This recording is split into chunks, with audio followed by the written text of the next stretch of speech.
যেখানে ১০ বস্তা ঢালতে হয়, সেখানে মিস্টার ব্যানার্জি ২ দফায় ৬ করে ১২ বস্তা টাকা ঢেলেছে।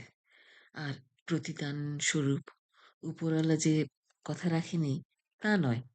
ঠিক তাকে মন্ত্রীর পদখানা দেয়া হয়েছে।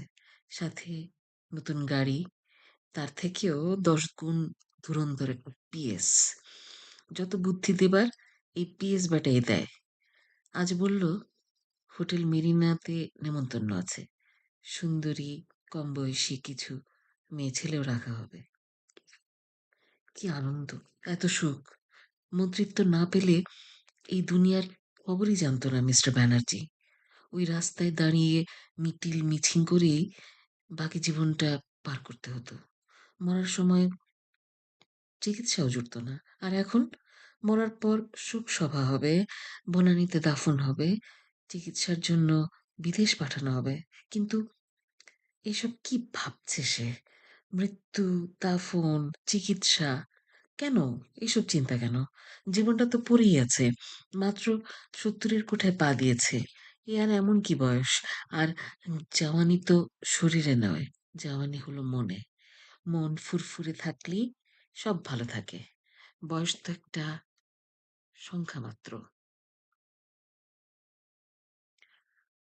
তাহলে আজ হোটেল মেরিনাতে যেয়ে ওই ১৫-১৬ বছরের মেয়েগুলোকে দেখে প্রাণটা যেন কেমন ফুরফুরে লাগছে। প্রতি রাত ৯টার দিকে রিক্রুটমেন্ট টিম এই ১৫-১৬ বছরের কিছু হাই হিল পরা, মুখে আটা ময়দা মাখা মেয়ে-ছেলে হোটেলে লাইন দিয়ে ঢোকায়। কাস্টমার স্যাটিসফ্যাকশন, কাস্টমার কেয়ার এসব শেখানো হয় তাদের। মানে কিভাবে করে কাস্টমারকে সেবা দিয়ে সন্তুষ্ট করতে হবে। সেদিন অতিরিক্ত কাজ শেষ করতে করতে প্রায় রাত ৯টা। শীতের রাত, অনেক রাত। যাবার প্রস্তুতি নিচ্ছে নন্দিনী। এলিভেটর দিয়ে ১৬ তলা থেকে নেমে একতলায় এসেও রাস্তা থেকে ১০ সিঁড়ি উপরে তার বিল্ডিং এর গ্রাউন্ড ফ্লোর। এত উঁচুতেও বৃষ্টিতে পানি জমে রাস্তায় একদম একাকার অবস্থা। কেমন ডিজাইন এই শহরে ও বুঝে না। তবে এই শহরের এই গলিতেই সব অফিস আর হোটেল এক সারিতে। পাশের মেরিনা হোটেলে প্রায়ই ১৫-১৬ বছরের গ্রাম্য কিশোরীরা লাইন বেঁধে ঢোকে হাই হিল পরে। কোনো এক ট্রেনিং চলে বোধহয়। নন্দিনী জানে না। বাড়ি ফিরে যাবার যখন সময় হয় তার, অফিস ট্রেনিং এর সময় হয় তখন ওই মেয়েগুলোর সেই রাতে। এন্টারটেইনার, হোটেল এন্টারটেইনার প্রমোদ বালা, প্রমোদ বিলাসিনী, রঙিন আলোয় নেশায় বুঁদ হয়ে থাকা অতিথিদের প্রমোদে ভাসিয়ে দেয় ক্ষণিকের জন্য। বিনিময়ে কিছু কি পায় তারা? গরিব বাবা মায়ের খরচ চালাতে কিছু তো নিশ্চয়ই পায়। আজ বিকেল ৫টা বেজে ৫ মিনিট। সূর্যের আলো তখনও অস্তাচলে যায়নি। নন্দিনী দাঁড়িয়েছে হোটেল মেরিনার পাশ ঘেঁষে একটা,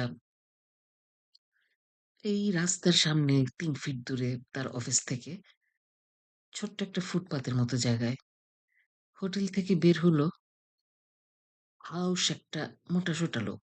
মন্ত্রী গোছের কেউ হবে, বা প্রতিমন্ত্রী, বা উপমন্ত্রী। এত হোমরা চোমরা যে তার থেকেও ঢাউস গাড়িটা দেখে নন্দিনী তা আঁচ করতে পেরেছে।